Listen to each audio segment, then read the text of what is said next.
Morning to all the doctors here. I am very privileged to speak to some or all of the best doctors from Romania. I'm very humbled and very grateful to have been given this opportunity so that I could share education about Ayurveda to all of you. So the topic given to me is modern treatments with Ayurvedic principles. Ayurveda is a very vast science. I myself have completed a 6-year degree, like all of you, did my housemanship. So that period itself is not sufficient. So I am trying to present a glass of water from an ocean to all of you today. So you could taste the taste of water.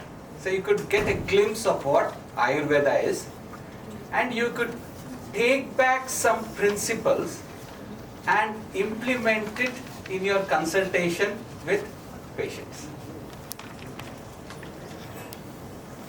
When you are in India, we have gods for everything. So this is Lord Dhanvantari, who is the god of medicine. He is an avatar, or he is an incarnation of the famous temple that we have in Trivandrum, the place you're staying, Ananta Padmanabha Swami. So he incarnated when there was a churning of the oceans between the gods and demons, trying to find the elixir for immortality. This story tries to say that thousands of years ago also, human man, was trying his best to prolong his life. So this is Lord Dhanvantari. Here he holds a disc and a conch, which are pretty much common in all the Vishnu avatars. But special in Dhanvantari is he holds a pot that has Amrit in it. Amrit is the elixir of life. So the understanding was if somebody drank it, they would live forever. The gods had it and they lived forever. And then here he is holding a leech. One thing to say that he has come from the bottom of the ocean, and in Ayurveda we use leeches. I am a practitioner.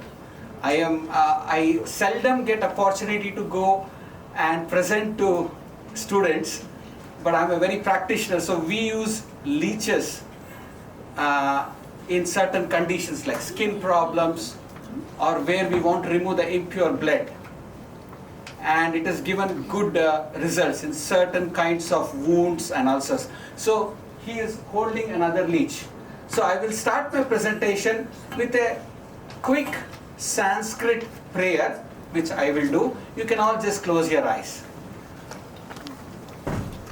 Om Namami Dhanvantarim Adidevam Surasurair Vandita Pada Padmam Loke Jararubhaya Mrityunasham Dhataramisham Vividaushadina.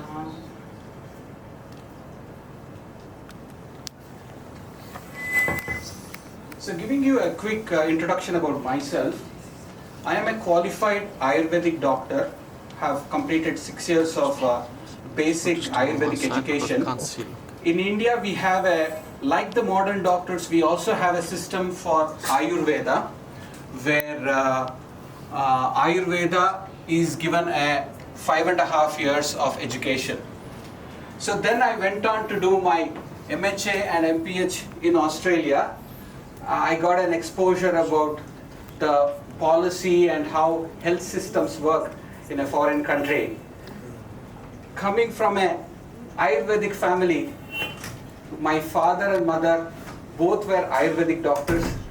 They had their clinical setups, and from a very young age, I had influence of herbs being grown, herbs being processed, oils being prepared, medicated ghees being used, and all the different treatments that we would do to patients.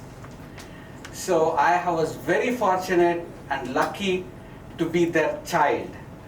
And from then on, I went to Australia, did this course, but Ayurveda did not leave me. Though I had a very good central government job in administration, my heart was always for patient care. As you are all practitioners, you know, patient care is very addictive. It is stressful, but it is very addictive. So we go back for patient care.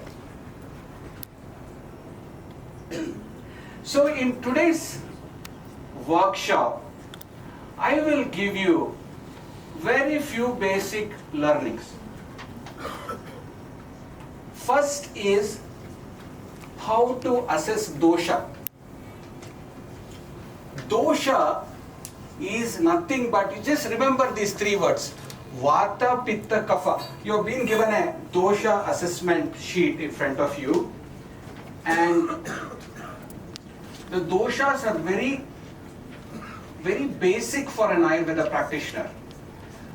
We use this tool to assess a patient so that we could give a patient-centered approach.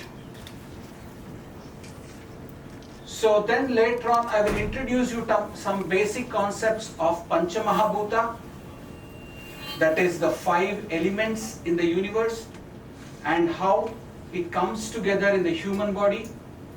I will also give you the concept of Agni, that is the digestion process, how important what we eat is, that determines our health. And also I will talk to you about the malas and the dhatus.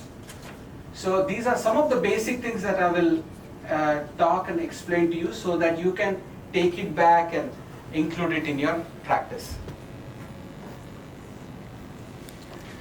So what is Ayurveda? Ayurveda is completely incorporated in the Indian lifestyle. It is the science of life. I want to live long. Why? I want to live long because I have responsibilities. I want to live long because I have desires I want to fulfill.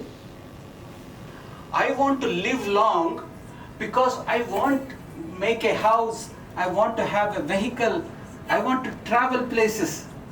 I want to live long because I need to get answers to all the questions of life so I could understand creation, God.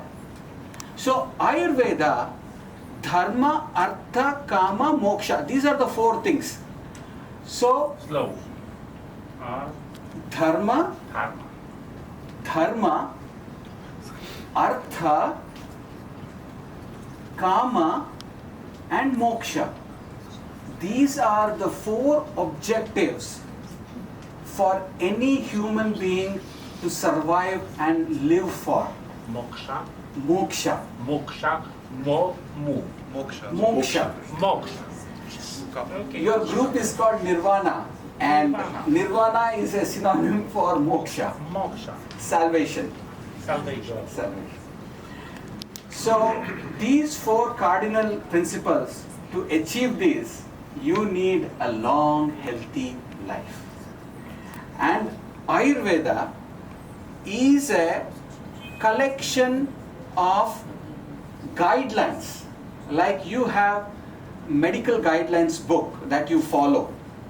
Similarly, Ayurveda is many volumes of information that is applicable to everyone so that they can live long.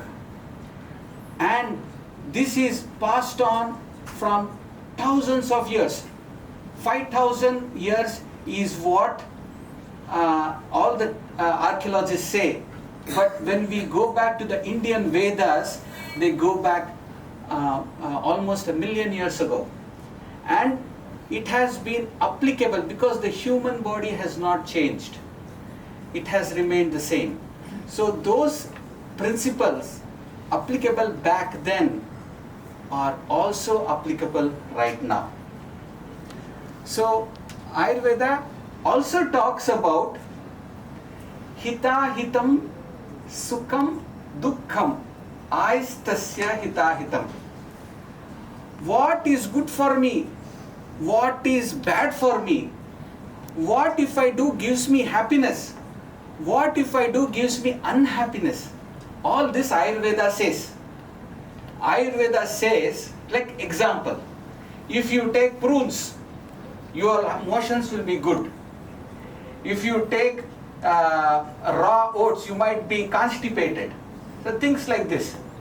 Ayurveda gives out about all fruits, all vegetables, all kinds of milks, all kinds of meats, all kinds of grains. So it's a very vast science, gives voluminous information. When you dive into Ayurveda, you will simply love it. I have seen a lot of modern doctors, when they start exploring Ayurveda, they become even better than Indian Ayurvedic doctors. So well they understand. So Ayurveda is a Sanskrit word. Sanskrit has been the ancient language of India. Ayur means life, Veda means knowledge. So Ayurveda focuses on how to prevent diseases and also the curative nature of it. So that is one very key important thing. And it just does not address the body. It addresses the mind, then also the sense organs, and also the soul. That's the speciality.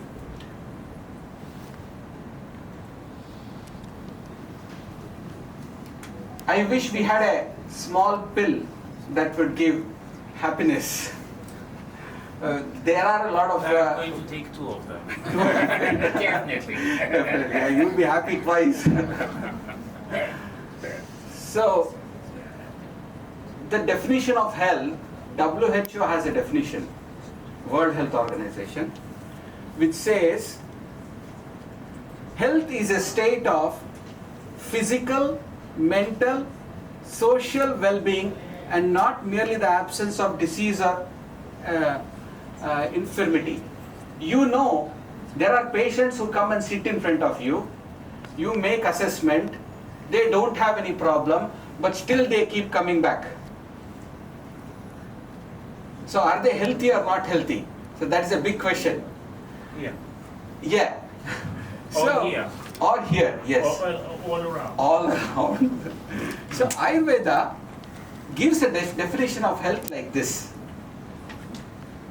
Samadosha samadhischa samadhatu malakriyaha prasannatmendriya manaha swastha ityabhidiyate. This is like music for you, just hear the Sanskrit.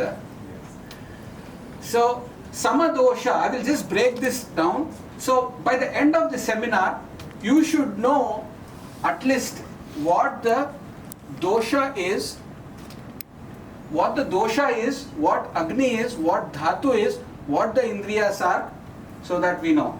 So there are 3 doshas in your body. Like the Chinese system, you have the humors in the body. So we have 3 humors. The wind element, the bile element, the phlegm element. See, these are very vague terms, but they have deeper meanings. Vata, Pitta, Kapha. And then you have Agnis. Agni is the digestive capacity. Ayurveda says there are 13 different places in the body where things get processed. When we eat something, it gets digested here. Then at each cellular level, we have different kinds of agnis that digest. Like milk gets curdled into curds, curds gets into butter, butter gets into ghee. Similarly, the food we consume gets converted to different tissues in the body.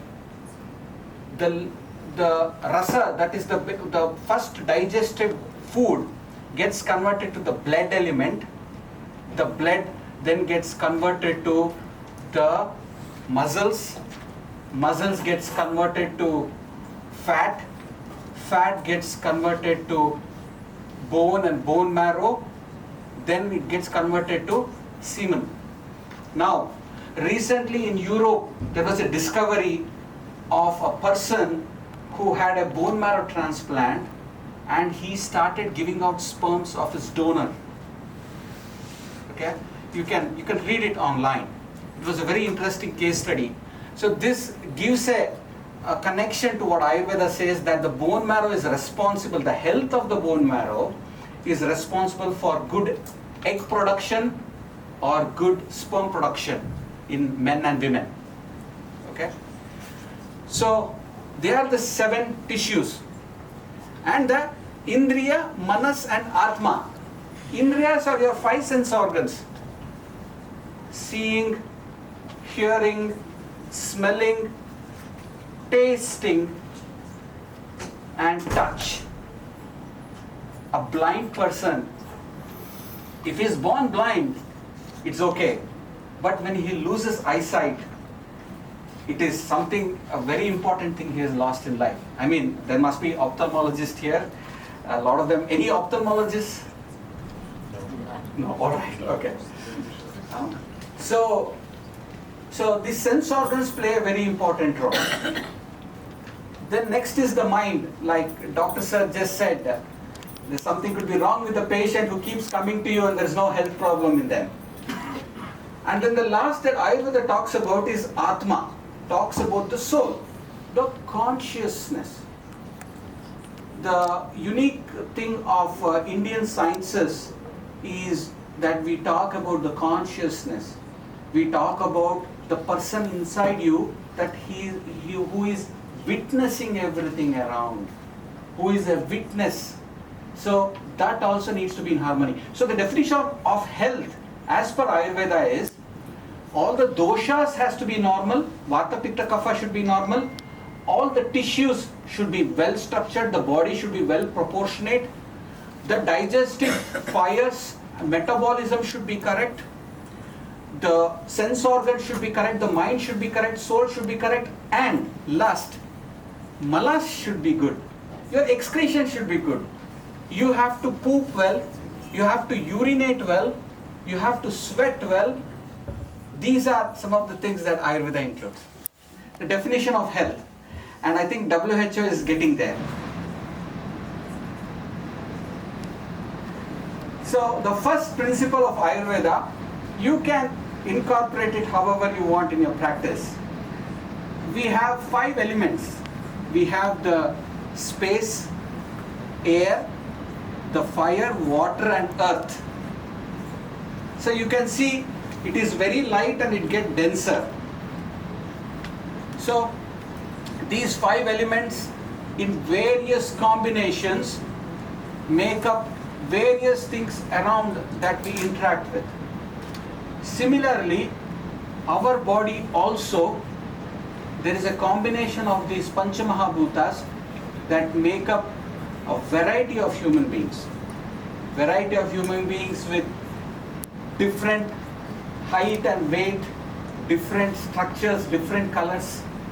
So these are the basic things. We can see all their properties as well. So these elements create the doshas. Doshas can't be seen in your naked eye. In a patient, we can't see Vata, Pitta, Kapha directly. We look at symptoms and then tell this is Vata increase or Pitta increase. There is a self-assessment sheet given to all of you. It is a chance to go through those questions and tick mark so that you get to know what prakriti you are, whether you are vata prakriti, pitta or kapha, or you are a combination. Okay? So akasha vayu becomes vata, fire water becomes pitta, jala and prithvi become kapha. Vata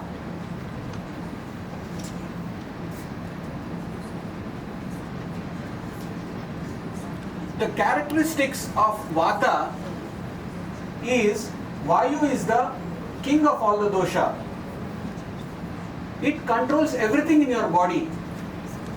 At 5 o'clock in the morning when you wake up, you have the peristaltic movement, you have the urge to go to the toilet. The nervous system. Is it normal? It's normal. Definitely. Okay. So this peristaltic movement is vata. Anything that causes movement in the body. Blood circulation, the heart circulates. Then the quality of speech. So anything movement. So if somebody has problem with this, we say that the vata is not normal. Okay?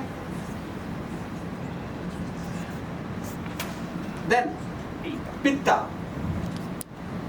Pitta is that which causes all the chemical reaction in the body. Okay? When you feel hungry, all the enzymes come in. And when you get angry, when you get passionate, all your hormones move up and down. This is all pitta.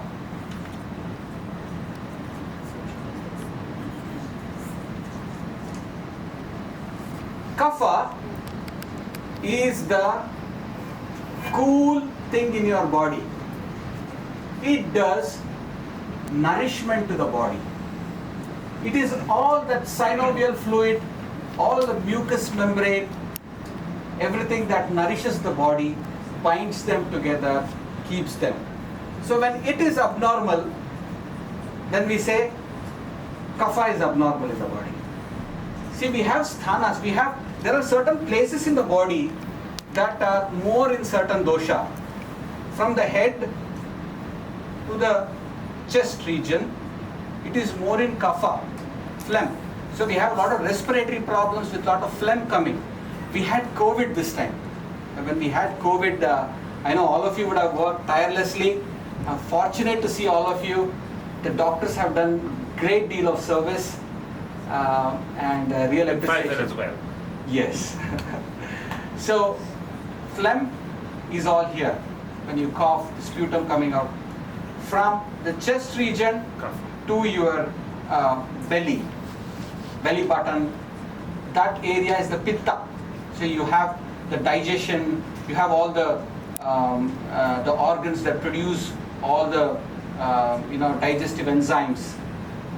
From your belly button to downwards, the intestinal area and then downwards, it is all vata. Vata is, so now they say in conditions like Parkinson's, there is a gut-brain connection. There's a lot of gut-brain connection happening. So this is vata sthana. This is where the vata dosha is present. Okay? So just giving you a quick summary, superficial. It's like I'm taking you on a 4-hour trip across a city, just showing you what things are. So now what we will do,